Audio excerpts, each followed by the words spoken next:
Hey guys, comment vous allez? J'espère que tout se passe bien pour vous.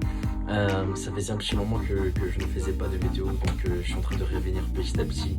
Et aujourd'hui, j'aimerais parler d'un sujet un peu sensible, mais qui est très important.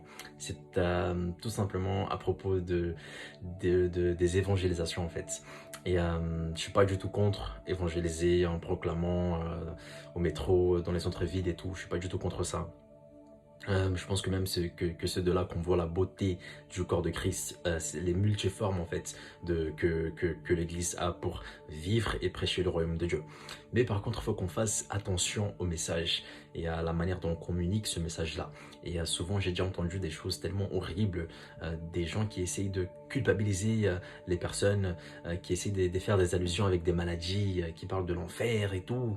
Et je sais qu'il y a une vérité là-dessus, mais il y a vraiment une manière de communiquer ça.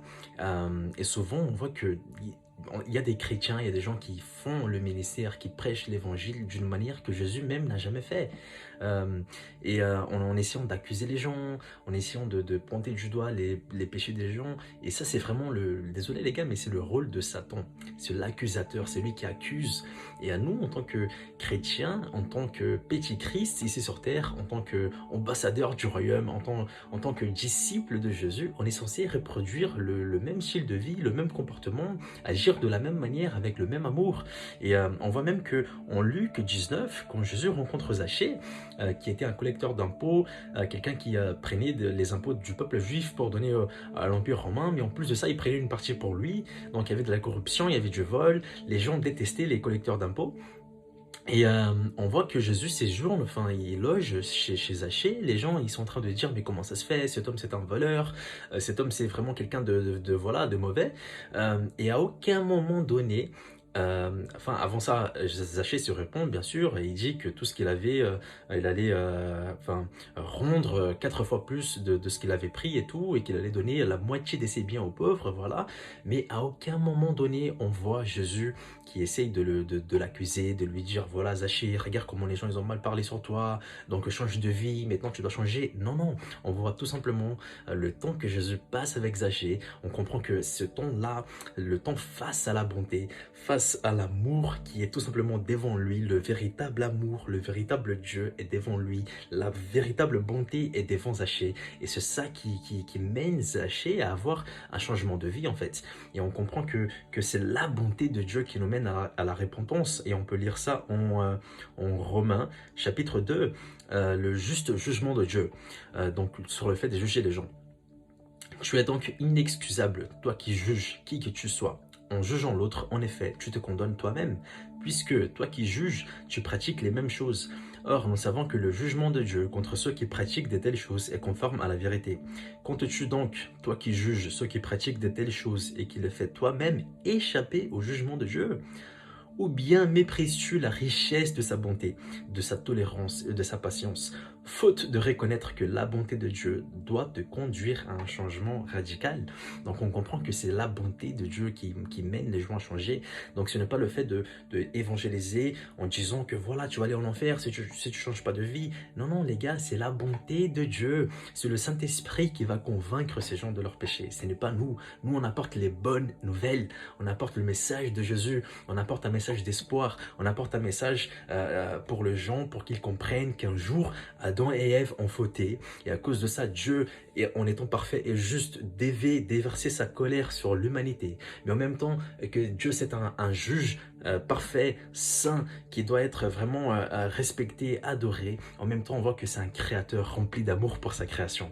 Et c'est comme un père qui regarde son fils, qui doit le juger, mais en même temps, ce père aime son fils. Donc il prend vraiment un temps pour commencer le plan de rédemption. Et à partir de là, pendant 2000 ans, il pense à ça. Et au temps parfait, il vient sur terre en tant qu'homme, il traverse toutes les tentations qu'on puisse vivre et traverser, tous les mauvais moments, enfin toutes les galères, tous les problèmes, tous nos soucis, et vraiment il expérimente à ça pour ensuite vaincre ça, vaincre le péché, et vraiment être parfait, et mourir sur une croix, payer un prix de sang, et là à ce moment, la justice de Dieu, elle a été vraiment exécutée sur Jésus. Donc Dieu a déversé sa colère contre le péché pas contre l'humanité, mais contre le péché.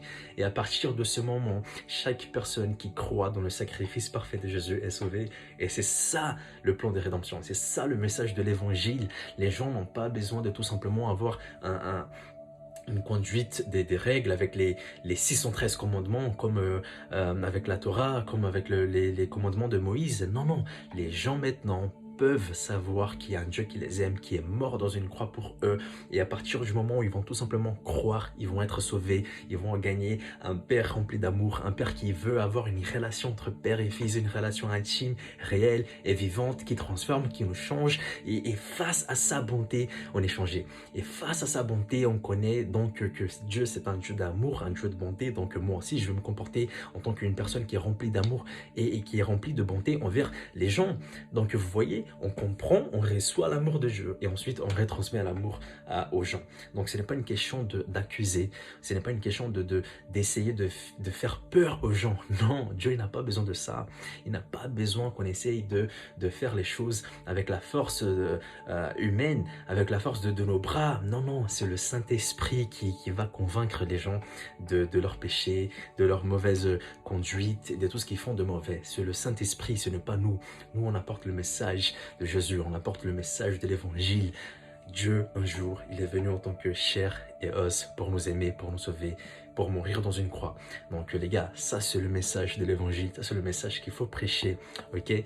Donc dites-moi en commentaire ce que vous en pensez, mais j'espère qu'en tout cas ça vous a plu, et voilà, soyez bénis.